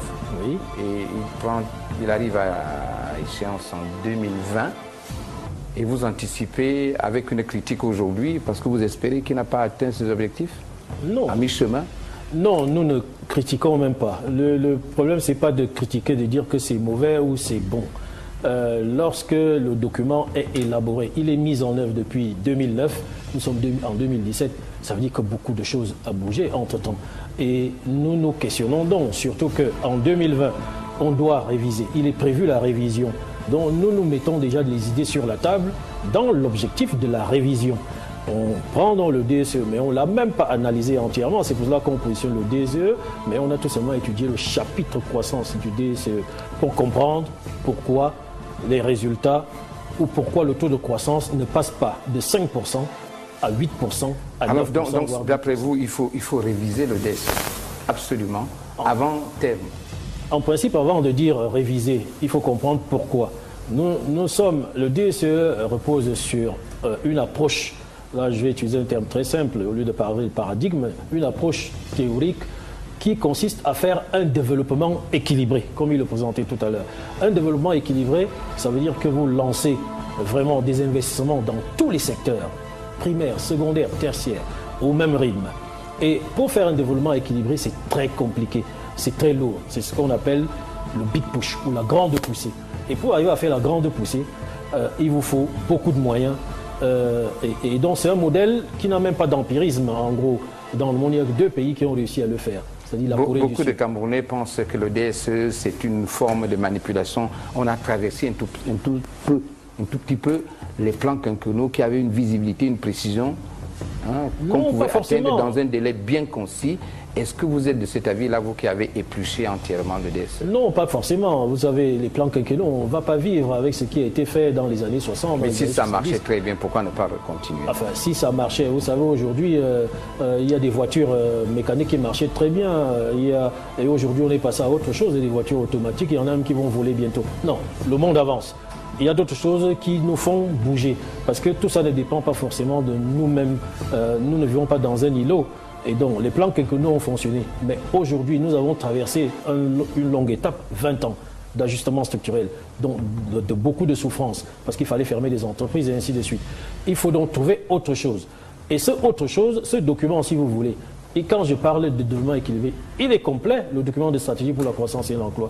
Parce que nous sortons du point d'achèvement, et ceux qui le mettent en place se disent que, oh, nous avons les moyens. Nous allons donc maintenant lancer notre développement. Infrastructure, tout ce que vous voulez, scolaire et ainsi de suite. Ils ont les moyens, mais sauf que ceux qui ont théorisé l'économie libérale disent que cette économie fonctionne bien. Mais ils rajoutent un gros mais. C'est une économie qui est en permanence perturbée par des chocs. Vous avez évoqué, Cabral a évoqué un choc là. Là, c'est un choc interne. Vous voyez ce que ça produit. Oui. Nous avons le choc sécuritaire. Ça, on ne l'a pas prévu lorsque nous mettons ce développement équilibré en marche. Ce choc sécuritaire, vous connaissez les montants. On peut lister des chocs. On en a au moins 4 ou 5. On a envie de vous demander si le Cameroun avait, au sortir de plan d'ajustement, on avait renoué avec les plans quinquennaux. Vous, en intellectuel, vous, en enseignant, vous aurez dit non, il faut rentrer dans la mouvance africaine puisque tous les pays ont adopté le DSE, il faut continuer. Vous aurez dit ça? Non, les choses ne se présentent pas de cette façon. C'est ce que je suis en train de vous dire. Là, vous faites un parallèle avec ce qui se passait avant, qui était bien. Mais tout simplement parce que ça marchait, on avait la possibilité. C'est comme si on ouvre la discothèque de papa. Oui, quand papa écoute sa musique des années 60, il est content. Oui, mais son fils aujourd'hui, lui, il est dans une autre dynamique. Non, non, non. Les choses ne se présentent pas de cette façon. Est-ce que le parallèle n'est pas possible entre la musique et puis... une vision économique qui ne porte pas les choses. Le fond de la musique n'est pas perdu, hein, mais il y a une dynamique. Et la dynamique fait que les choses bougent. C'est pour ça que je suis en train de vous dire que le document de stratégie, non, c'est un document complet qui a été élaboré. Mais sauf que ceux qui avaient cette vision avaient une grandeur. Ils ont vu une grandeur et on avait les moyens de le faire. Mais sauf qu'ils ont oublié que nous sommes souvent perturbés par des chocs et les chocs ne nous permettent pas d'y aller. Et alors, l'ouvrage que nous commettons, c'est justement de corriger cette trajectoire, d'essayer de redéfinir la trajectoire, de ne plus aller dans le développement équilibré, mais plutôt dans ce qu'on appelle le développement déséquilibré. Professeur Ngoua, vous mettez l'accent, le document de stratégie pour la croissance et l'emploi, met un accent particulier sur l'emploi. Qu'est-ce qui fait que les emplois ne se créent pas au Cameroun? Vous revenez encore au taux de croissance. Parce que pour moi, économiste, tout est dans la croissance. Je vous l'ai dit d'entrée de jeu, tout. Éducation, santé, innovation, investissement, tout est dans la croissance. Et c'est ça l'objectif justement pour qu'on crée des emplois. Nous le savons, après des études, si nous atteignons des taux de croissance de 8-10%, nous allons créer beaucoup d'emplois. Mais le Cameroun reste depuis 1995 un taux de croissance de 4, 5 voire 6%. Ça ne permet pas encore d'avoir une prospérité inclusive. Et la croissance, c'est l'augmentation de la production d'une année à une autre. Et on ne peut que répartir la richesse produite, mais on ne va pas répartir autre chose. Il va donc falloir qu'on monte en régime. Et c'est ça l'objectif du travail. C'est-à-dire, pourquoi, depuis la mise en œuvre du DSE, on n'arrive donc pas à produire plus, donc à créer plus d'emplois, à distribuer. Les mots qui favorisent cette stagnation sont connus. Il y a la corruption, il y a le manque d'énergie, il y a des difficultés pour créer des emplois par les investisseurs étrangers.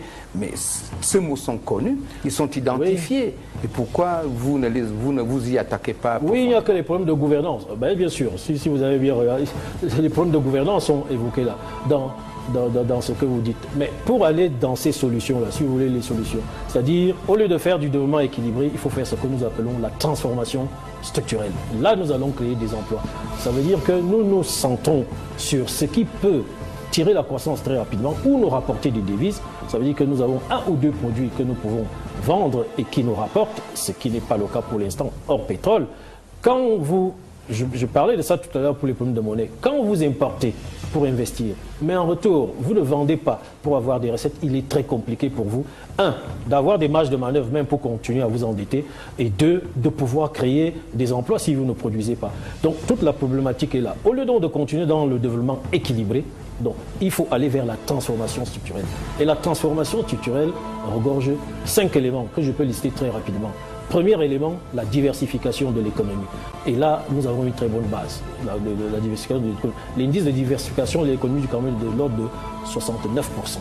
Très bonne base. Il n'y a que l'Afrique du Sud, l'île Maurice et je crois Madagascar qui sont devant le Cameroun. Deuxième élément, pour pouvoir donc créer des emplois. Si vous avez au moins des exportations compétitives, voilà. Mais ce n'est pas le cas. L'indice de diversification des exportations compétitives du Cameroun, 20%. Vous voyez que peut mieux faire. Ça veut dire que nous n'arrivons pas à vendre. Et nous avons regardé ce que nous vendons hors pétrole depuis les années 60. C'est comme vous me rappelez les plans que nous avons toujours le cacao en tête, le café, le coton, la banane et le bois. Ça n'a pas changé.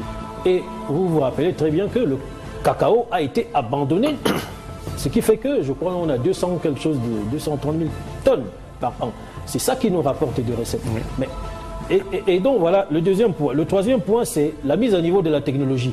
Où va la bise? En fait, c'est un pistage économique. Oui, c'est un pistage. C'est-à-dire de sécurisation de son produit. De son produit, essentiellement. Vous avez tout compris. Ben, voilà. Dans ce cas, donc pour surveiller où boit le bois de chez vous, vous reviendrez.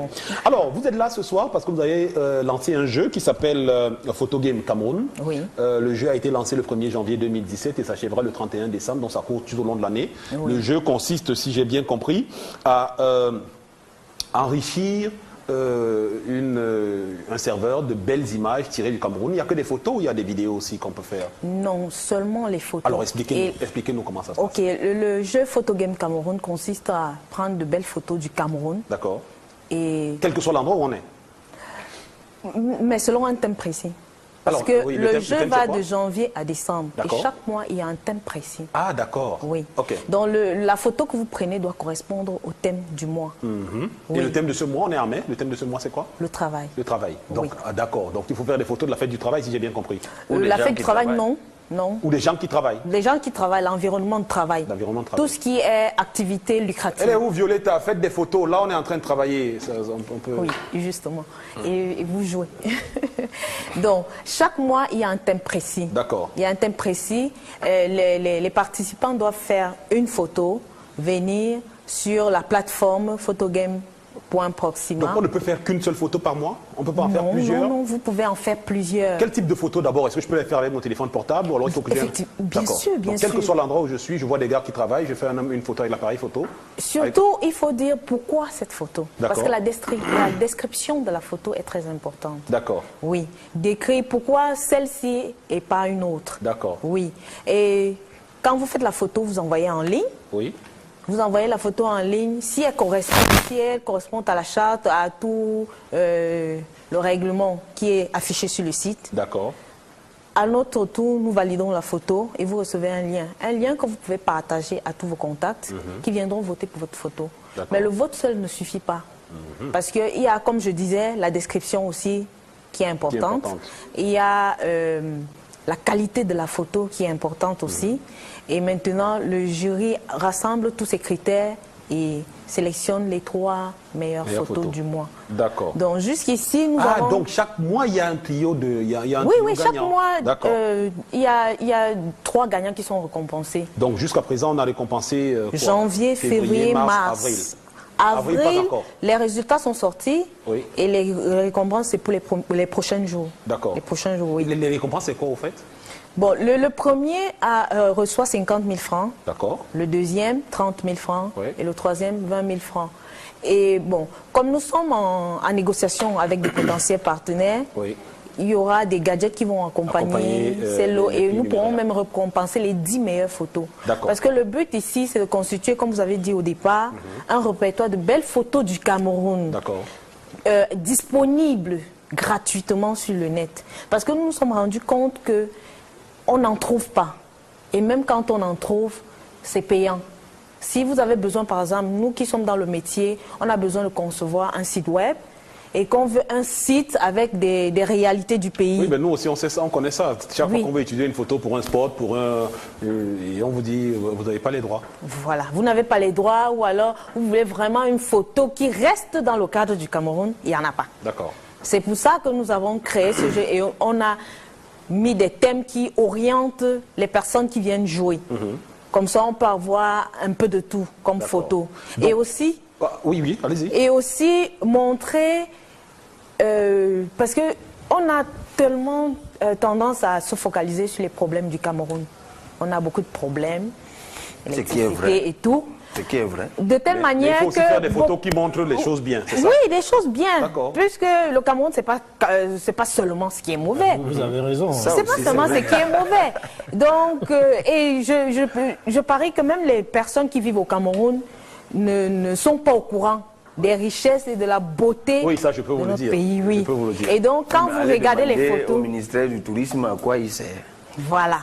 Et donc, le jeu fait en sorte que nous recevons les photos de partout, un peu partout, de très belles photos et de belles descriptions. Et tout le monde peut participer.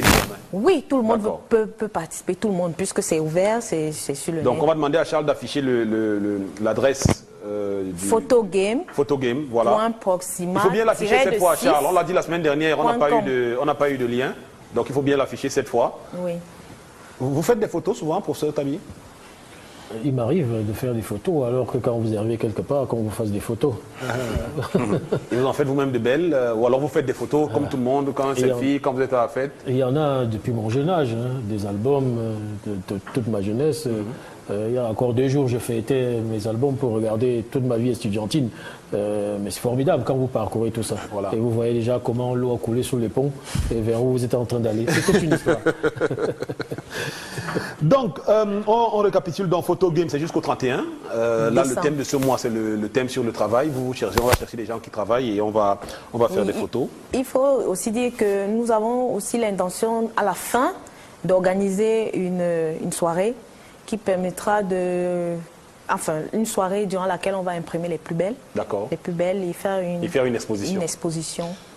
Voilà. Avec vente aux enchères. Oui. Vous savez désormais ce qu'il vous reste à faire avec votre téléphone. Chaque fois que vous voyez, là on est sur le travail. Donc, dès que vous voyez des gars qui travaillent... Vous pouvez envoyer plusieurs photos, pas seulement une seule. Avec les appareils. Depuis que j'ai su que dès qu'on est connecté dans les réseaux sociaux, là, votre appareil est sécurité tracé et filtré. Donc maintenant, il faut faire attention aux photos. Mais j'en fais beaucoup, mais désormais, je fais attention à ce que je stocke dans mon téléphone. Voilà. Parce que vous perdez. Alors moi, je vais aller plus loin. Vous connaissez les histoires des sextapes et tout ça. Faites attention à ce que vous filmez. Parce qu'une fois que vous avez pris la photo, c'est fini. C'est fini, c'est parti. Donc il faut faire attention à ce qu'on filme. Il faut vraiment ne faire que de belles photos sur le Cameroun, de belles personnes. Et vous pouvez jouer sans passer par les réseaux sociaux. Vous allez directement sur le site et partager le lien. Le site là, c'est pas Internet. Si, mais ce n'est pas un réseau social. Après, vous allez trouver ça dans WhatsApp. Non, mais vous avez raison, évidemment. Alors, dans quelques instants, merci Janine, vous restez avec nous jusqu'à la fin de l'émission. Dans quelques instants, on accueille Flora. Et pendant que Flora est en train d'arriver, on va aller écouter une petite interview C'était bien la journée c'était bien la semaine de la fête du travail. Et on va écouter le directeur général d'une entreprise qui s'appelle Agipro Pharma, qui en très peu de temps réussit à nous présenter sa structure et à nous dire pourquoi est-ce qu'il y a de moins en moins de médicaments dans les hôpitaux. Ça vous intéresse vous par contre. Ouais. Voilà. Le directeur général s'appelle André Moual et comme je le disais, il est le directeur général d'Agipro Pharma et on accueille Florent Barga derrière. Une société de promotion pharmaceutique, ça veut dire que nous représentons tout simplement les laboratoires pharmaceutiques qui sont implantés en Asie, en Europe, et nous les représentons ici au Cameroun. Le problème qui se pose en ce moment dans les hôpitaux, c'est plutôt un problème de politique nationale de l'acquisition des médicaments. Parce que le grossiste étatique qui est la Sénamé, a des problèmes pour pouvoir s'approvisionner comme il se doit. Et évidemment, il y a un certain nombre de produits qui manquent dans les hôpitaux. Et entre autres, nous avons également des problèmes avec la douane. La douane qui a imposé certaines taxes sur les médicaments et les pharmacies n'entendent pas ça de cette oreille.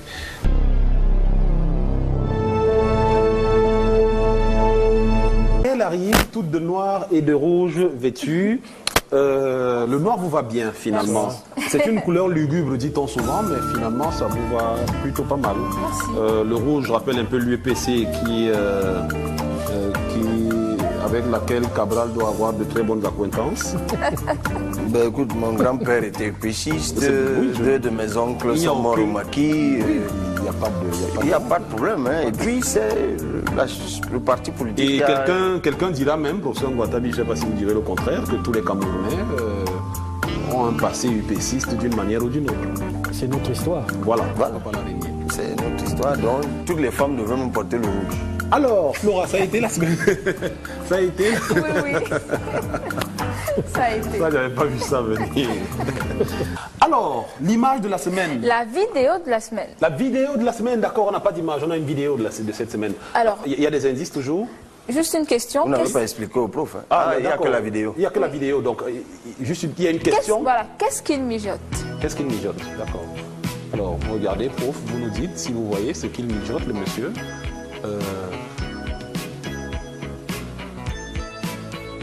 Bon, à première vue, j'aurais dit un tourne-disque, mais c'est pas un tourne-disque.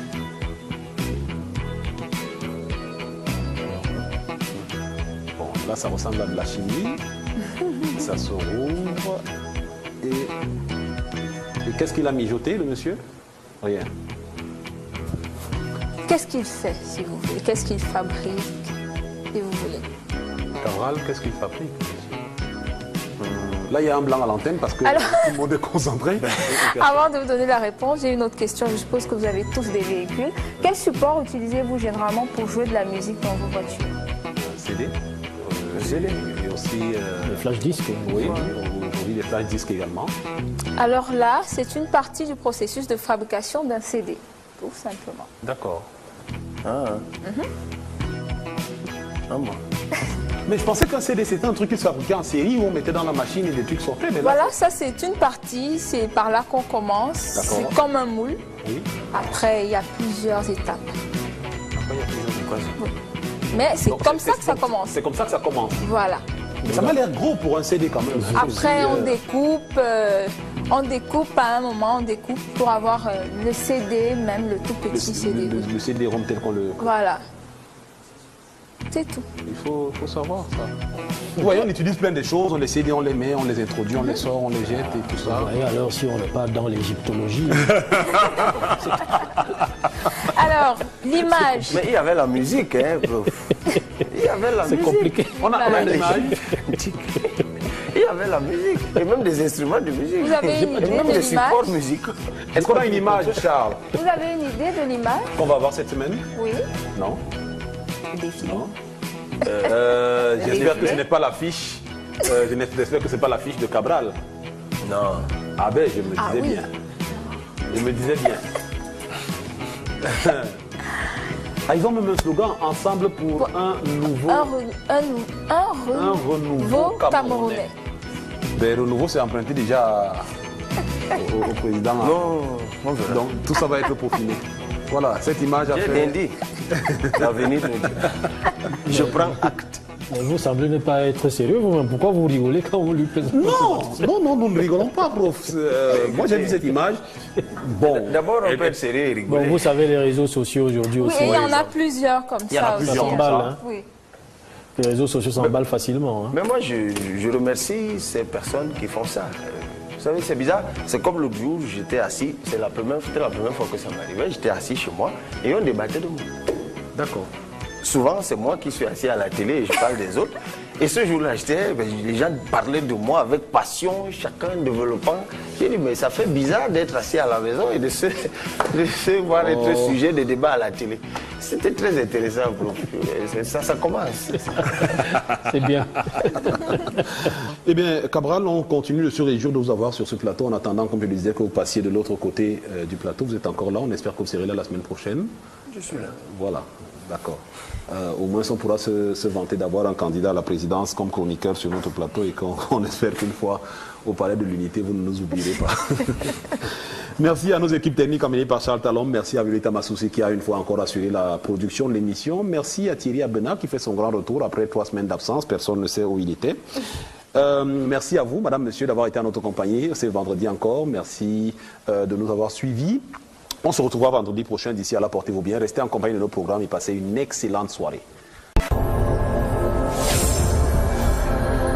Mais ce qui se fait dans les réseaux sociaux et qui est déjà un indicateur de ce que les Camerounais ont soif de changement et de ce qu'ils pensent que je peux incarner le changement, c'est déjà bien.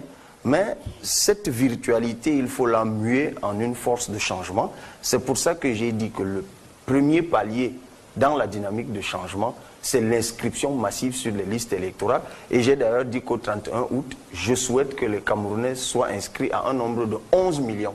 Si c'est le cas, vous allez voir. Mais même avant là, vous allez voir plein de choses. Xavier Messé, est-ce que vous avez l'impression d'entendre le discours d'un candidat à la présidentielle, vous qui en avez tellement... Mais écoutez, Paul, j'allais vous poser la question de savoir qu'est-ce que vous avez retenu de Cabral Libye. Puisque vous m'avez précédé en me posant la question, je retiens 2 choses. La première, c'est que Cabral Libye ne fait l'ombre de rien du tout. En 2018, de plein pied, il rentre en politique. On peut rentrer en politique en étant militant d'un parti, on peut rentrer en politique en étant tout simplement un critique, un observateur. On peut rentrer en politique en sollicitant des suffrages. Alors, de quelle manière, à quel niveau va-t-il entrer en politique? On retient la première information, c'est qu'il va entrer en politique en 2018. Alors, par anticipation, l'a-t-il dit, ça c'est la seconde phase de ma très très modeste compréhension, c'est qu'il demande aux Camerounais de s'inscrire massivement sur les listes électorales. Et si il y a un seuil que lui-même s'est fixé de 11 millions d'inscrits sur les 20 ou les 22 millions que nous avons, ça veut dire que son appel aura été entendu. Et pourquoi pas anticiper son entrée en politique? Mais je vais dire que moi, j'écoute et je salue, n'est-ce pas, la transparence et la clairvoyance de Cabral. Il faut dire qu'en Afrique, les dirigeants au pouvoir ont privé les jeunes de rêver surtout en politique, et de rêver même dans d'autres domaines, parce qu'on pense que quand on commence à rêver, que ce soit en industrie ou à autre chose, on peut aller au-delà du rêve, parce qu'ils pensent que le fauteuil de président est réservé à certaines personnes, sinon à une certaine personne. Là, il faut encourager cette manière, n'est-ce pas, de donner un coup de pied à une fourmilière qui est établie et qui pense qu'elle ne peut pas être renversée. Je prends un exemple. Lorsque Giscard d'Estaing est élu président de la République en France en 1974, il avait 47-48 ans exactement. Et en faisant un reportage, les journalistes sont partis voir une femme qui a été sa gouvernante, parce que vous savez, Giscard d'Estaing sort d'une classe très très aristocratique, où les enfants ont une gouvernante qui s'occupe de leur éducation jusqu'à un certain âge. On a demandé à cette dame qui était encore vivante à ce moment-là, qu'est-ce que vous pensez de ce président? Il dit, vous savez, il était jeune, très jeune. Lorsque je m'occupais de lui, je lui dis, qu'est-ce que tu aimerais faire? Je vais être fonctionnaire et je terminerai par être président de la République. Vous voyez? Et cette femme l'a déclaré en 1974 en France. Elle est peut-être encore vivante aujourd'hui, mais je vais dire que il faut pas... Ça m'étonnerait, si elle a été gouvernante de Giscard d'Estaing... C'est vrai, mais je rêve tout simplement. Si elle doit avoir 117 ans comme la femme la plus âgée du monde, je souhaite qu'elle soit encore en vie. Alors, je termine par en disant que le rêve n'est pas réservé à certaines personnes. Le rêve est à tout le monde. On peut rêver en industrie, on peut rêver en économie, en affaires, on peut rêver aussi en politique. Et puis, ceux qui rêvent en politique ne devraient pas avoir des ailes brisées. Il faut tout simplement que les jeux soient ouverts, qu'ils soient honnêtes, qu'ils soient transparents. Et puis, pourquoi pas? Et puis, pourquoi pas? Donc, merci d'avoir clarifié la situation. Au moins, on a retenu la même chose que Xavier, qu'en 2018, vous faites votre entrée en politique. Comment? On attend encore de voir. Est-ce que tu permets que j'ajoute une chose? Parce que quand il parle de rêve, il y a deux rêves en réalité qui se croisent. Il y a le mien, qui ne date pas d'aujourd'hui. Ça nous fait long. Vous avez la santé, vous avez l'innovation, vous avez la productivité, tout dans la croissance. Et si la production augmente, la croissance en elle-même, c'est l'augmentation de la production d'une année à une autre. Si elle augmente, il y a beaucoup plus de choses à redistribuer au niveau des populations. Donc, comment atteindre une croissance à 2 chiffres? C'est ça l'objectif du document de stratégie pour la croissance et l'emploi. Ça vous conduit vers ce qui a été défini, l'émergence. Pourquoi donc la croissance est à 5% depuis la mise en œuvre du DSE? Disons même depuis 1995, le taux de croissance au Cameroun... Ne nous en dites pas plus, prof. Ne D'accord. nous en dites pas plus, parce que vous avez un échange que vous avez eu tout à l'heure avec ces deux messieurs qui vous permettra d'aller plus en profondeur, parce qu'il y a effectivement un certain nombre de questions et d'interrogations qui tournent aussi bien au niveau du DSE lui-même que de la croissance, telle que vous les économistes la définissez et telle que le perçoivent, ou alors souhaiterait le percevoir le Camerounais lambda qui marche dans la rue. Donc toutes ces interrogations, je pense, reviendront dans les échanges que vous aurez aussi bien avec Xavier Messier qu'avec Cabral Libye tout à l'heure. On va vous garder, vous êtes notre invité tout au long de l'émission, donc on parlera de ça en longueur et en largeur. Le temps juste de partir, comme c'est le cas tous les vendredis, retrouver Cabral Libye qui, après 2 semaines de pèlerinage et de villégiature, c'était plus pèlerinage que villégiature, je crois.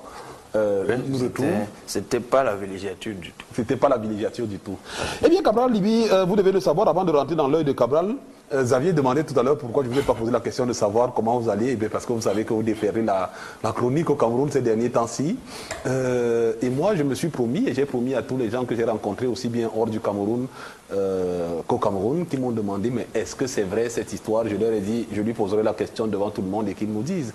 Il se dit que vous avez déclaré votre candidature à la présidentielle du Cameroun pour la prochaine échéance qui est prévue en 2018.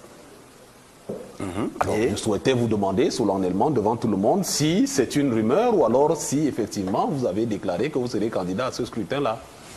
D'abord, je ne sais pas pourquoi ce serait étonnant que je sois candidat à l'élection. Personne n'est étonné, surtout pas moi. Je veux juste que tout le monde ait le cœur net et que ça cesse d'être des blagues et que les gens... Ce qu'on peut noter déjà, c'est qu'effectivement, depuis pratiquement 1 semaine, je fais l'objet d'un buzz incroyable. Je suis moi-même le premier à m'en rendre compte. Je ne sais pas, pour les plus anciens, ils nous diront s'il y a un précédent en la matière. Avant, il n'y avait pas les réseaux sociaux. Mais tout est parti de quelque chose de très simple. Je participais, étant à Tabamenda d'ailleurs, à une émission radio en direct sur la ville de Douala.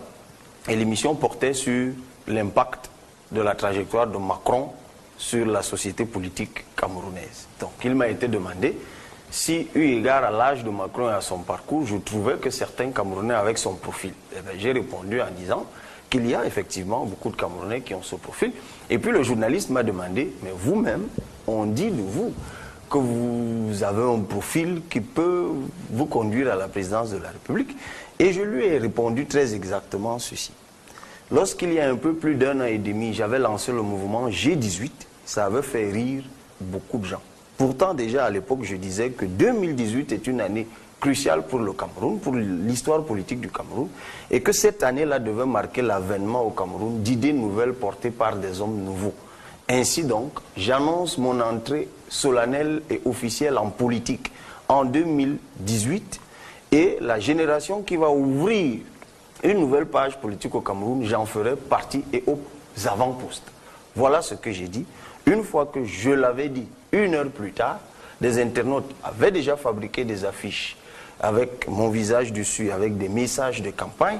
Des réunions avaient déjà été lancées parce que les internautes ont dit, s'il entre en politique, eh bien, c'est lui notre candidat. Et les appels se sont multipliés, ça a donné le buzz que vous avez dit, il y a des reportages télé, il y a des débats. J'ai reçu le message. Je suis étonné parce que je ne savais pas que j'avais atteint un tel niveau de crédibilité à un point qu'une bonne partie des Camerounais voyait en moi un président de la République. Je me sens honoré. Ben, moi, j'ai rien dit alors. Voilà, vous n'avez rien dit. J'avoue que je ne comprends rien à ce qui se passe. Je réitère, non, je vais là-dessus, Xavier, ne vous inquiétez pas. Je réitère que le plat de résistance sera dans le professeur Henri Ngouatabi ou Henri Tabingwa. C'est au choix. Il viendra nous dire tout à l'heure comment c'est que c'est son nom et son prénom s'agence. Il est le chef du département d'économie internationale à l'université de Yaoundé 2. Il vient nous présenter le DSE numéro 2. Le DSE, pour ceux qui nous regardent à l'étranger, c'est le document de stratégie pour la croissance et l'emploi au Cameroun. La première édition date de 2010. Là, il y a une nouvelle édition qui consiste justement, ou alors dont l'objectif est celui de savoir comment atteindre la croissance à 2 chiffres. Ça, c'est le serpent de mer derrière lequel courent tous les pays d'Afrique francophone et comment aboutir à un développement équilibré. Tout un programme. On en discutera dans de long en large avec le professeur Tabingwa. On aura également comme initiative, il y a l'entreprise Photo Game Cameroun qui a organisé un jeu concours qui a démarré depuis le 1er janvier 2017 et qui court jusqu'au 31 décembre de la même année. Le titre de ce jeu, c'est le Cameroun. L'objectif, c'est de pouvoir emmagasiner le maximum d'images sur le Cameroun. Ça peut être des photos, ça peut être des vidéos, vous faites ce que vous voulez. Et ça rentrera dans une banque de données qui consiste donc à constituer un patrimoine photographique de qualité et qui sera gratuitement accessible sur Internet par tous ceux qui le voudront bien. On écoutera Blacky Kara, c'est un jeune qui est venu déjà sur ce plateau nous rendre visite et qui a donc commis son 2e maxi single, c'est Ton pied, mon pied. On regardera le vidéogramme tout à l'heure avant de terminer l'émission tous les vendredis, en accueillant Flora Mbarga pour l'image de la semaine. Le score est resté identique, ne vous inquiétez pas, Xavier n'a pas pu vous dépenser, même si... Si j'ai trouvé un tout petit peu... Un tout petit peu, voilà. On a parlé de glaçons avec des sonnettes, mais rassurez-vous, vous êtes toujours dans la course, il n'y a aucun souci à vous faire. Donc, qu'est-ce qu'on a oublié, messieurs? Rien, je crois, non? Presque. Presque. Voilà, si on a oublié quelque chose, on se rattrapera en route. Madame, monsieur, installez-vous confortablement, nous marquons juste la petite virgule avant d'accueillir celui qui sera notre invité tout au long de cette édition. A tout de suite.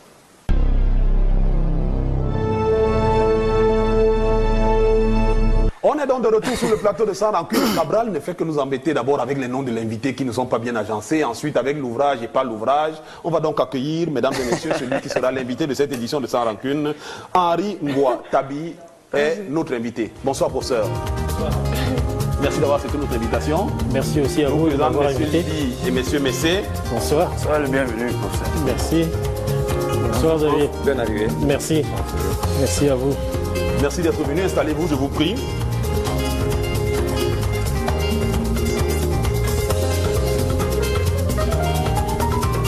Alors, professeur Henri Ngouatabi, d'abord, arrangeons tout ça définitivement. Est-ce que c'est Henri Tabingwa ou Henri Ngouatabi? Mon prénom c'est Henri, mon nom c'est Ngouatabi. Ngouatabi, voilà, au moins ça c'est réglé. Voilà, vous êtes donc chef du département d'économie, vous êtes professeur d'université, chef du département d'économie internationale à l'université de Yaoundé 2, une université que Cabral Libi connaît très bien, qui a été classée, on le disait tout à l'heure en introduisant l'émission, 3e lors des derniers Jeux universitaires. Et alors, vous venez nous présenter le DSCE 2 ou pas?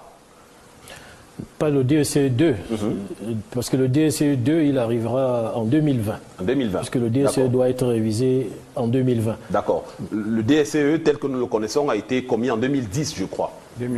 Non, il a commencé à être exécuté en 2009. En 2009. En 2009. D'accord. Et donc, 2009-2017, il est en exécution et il est prévu qu'il soit révisé en 2020. Alors, vous êtes donc le coordonnateur de la rédaction de cet ouvrage. Oui. Intitulé « Document de stratégie pour la croissance et l'emploi au Cameroun. Comment atteindre la croissance à 2 chiffres ?» Oui. Évidemment. Pourquoi c'est un problème, atteindre la croissance à 2 chiffres? Évidemment, parce que lorsque on lance dans tous les pays, si vous voulez, francophones et beaucoup de pays d'Afrique même, qui sont sortis de ce qu'on appelle l'ajustement structurel et des points d'achèvement, tous ont élaboré des documents de stratégie pour la croissance ou pour l'emploi, ça dépend. Vous savez, vous vous rappelez, on était d'abord dans un document de stratégie pour la réduction de la pauvreté au Cameroun. la sémantique, est-ce que tout un programme pour lutter contre la pauvreté, cette sémantique-là n'était pas bonne? Donc il a fallu passer à une autre sémantique, stratégie de la croissance et l'emploi. Parce que la croissance, c'est un tout. Vous avez tout dans la croissance. Vous avez l'investissement, vous avez l'éducation. Objet d'aucun secret. Je l'ai toujours dit que si Dieu me donnait vie, je reste convaincu que je ferai partie de ceux qui un jour vont restaurer au moins un minimum de justice. Et moi, en entrant en politique, c'est bien clair, c'est bien connu, ma mission est connue. La deuxième chose, ou le deuxième rêve, c'est celui de mes congénères. Et Paul, avec un minimum d'honnêteté, on doit reconnaître que ce qui se vit quand même est sans précédent. Ces jeunes Camerounais qu'on disait avoir déserté le champ politique, ne croyant plus à rien, découragés par le régime éternel qui est en place, eh bien, ils reprennent vie, simplement, pour certains... Vous n'avez même pas idée jusqu'à quel point. Moi, je peux vous dire, honnêtement, j'ai reçu des appels des gens qui, sachant que je suis proche de vous, m'ont proposé de m'envoyer de l'argent comme étant le début de la quête. J'étais oui, très on en embarrassé. est là aujourd'hui. Les jeunes veulent déjà s'organiser, veulent cotiser, mais je leur ai dit, méthode. La clé, c'est l'inscription sur les listes électorales.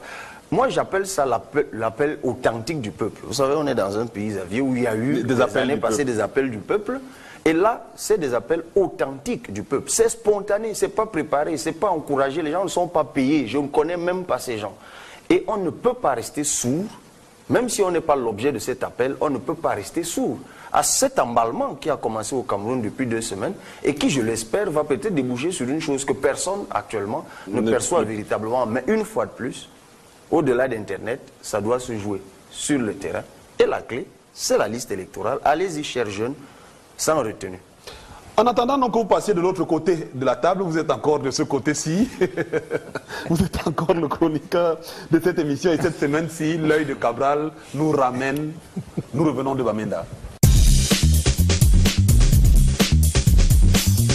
Je reviens de Bamenda, Paul, tu l'as dit tout à l'heure, à la faveur de beaucoup de choses. Certaines sont connues, d'autres le sont moins. Restons-en là. Restons à ce qui est connu. C'était d'abord les Jeux universitaires et puis mon institution y participait.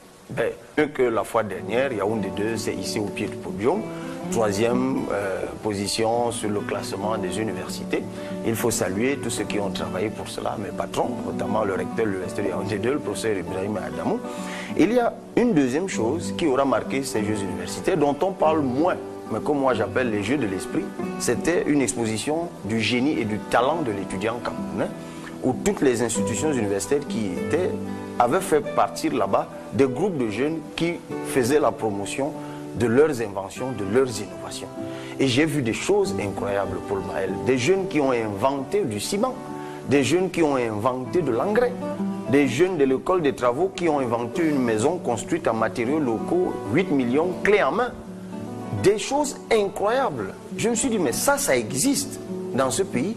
Et bien ces jeunes nous disent, j'ai mangé du jambon, du saucisson de poisson, du saucisson de tilapia, venu de l'Institut des études halieutiques de Yabassi.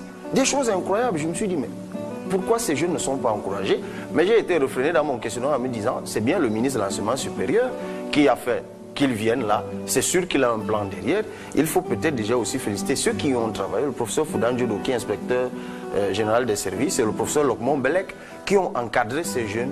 C'était très émouvant de voir ça. Et moi, je me suis dit, à terme, ça va même supplanter les jeux du sport et de la course qui sont aujourd'hui pollués, comme vous le savez, par le mercenariat. Apparemment, les jeux universitaires sont devenus une affaire politique. Les gens veulent absolument gagner. Mais Douala, reconnaissons-le, a gagné, non pas par ça, mais parce que leur recteur, le professeur Etoile, que vous connaissez bien, il a su être là aux côtés de ses enfants. Il s'est vraiment comporté en encadreur. La troisième chose, vous vous en doutez bien, la crise anglophone. Si je séjourne quand même 8 jours à Bamenda, vous vous doutez que je ne veux pas rester à l'hôtel ou autour des terrains de football. Eh bien, ce que je ramène de Bamenda, Paul, c'est que c'est l'impasse.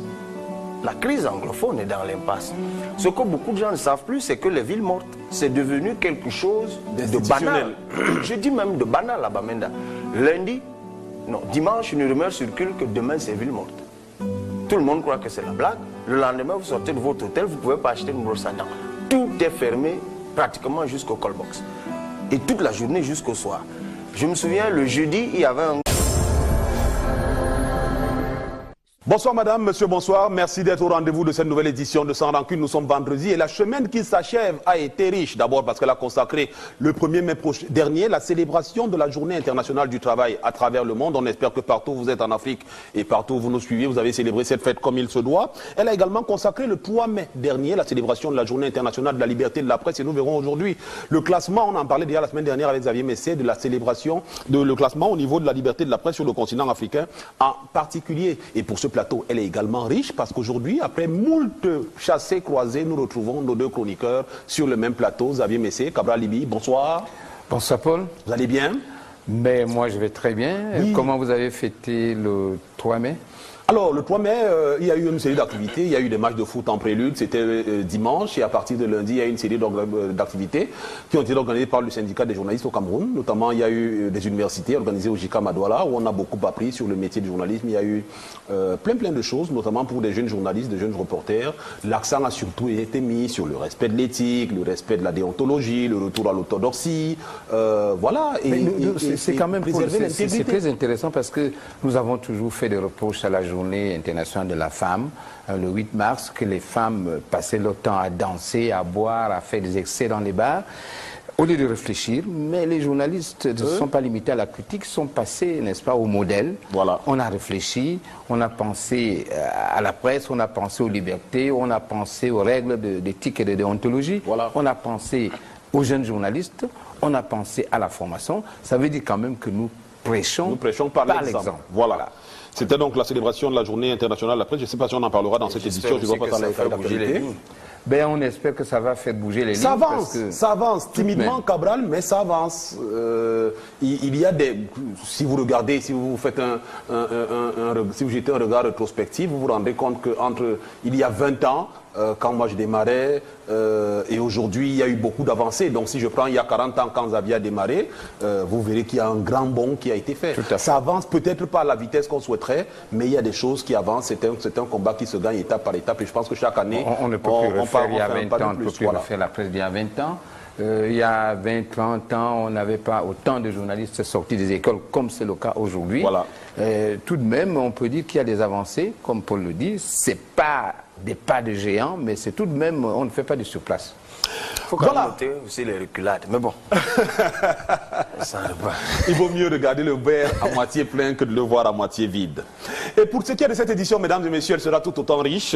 On commencera par vous, Cabral, que vous revenez de Bamenda, où se déroulaient les Jeux universitaires du Cameroun, remportés par l'université de Douala, me semble-t-il. Votre université, Yaoundé 2, se classe en 3e position, donc elle est sur le podium.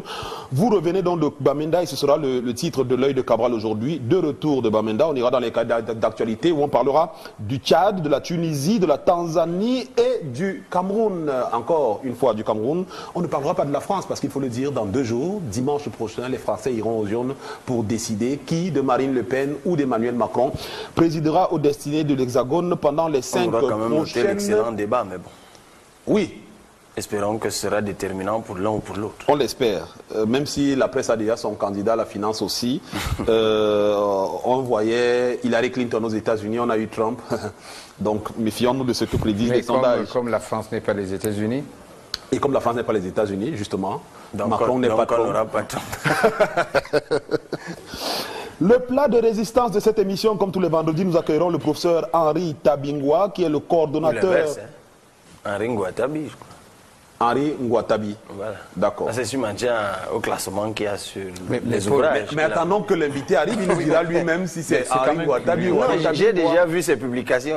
Paul m'a demandé avec empressement comment a été mon week-end, comment a été la semaine.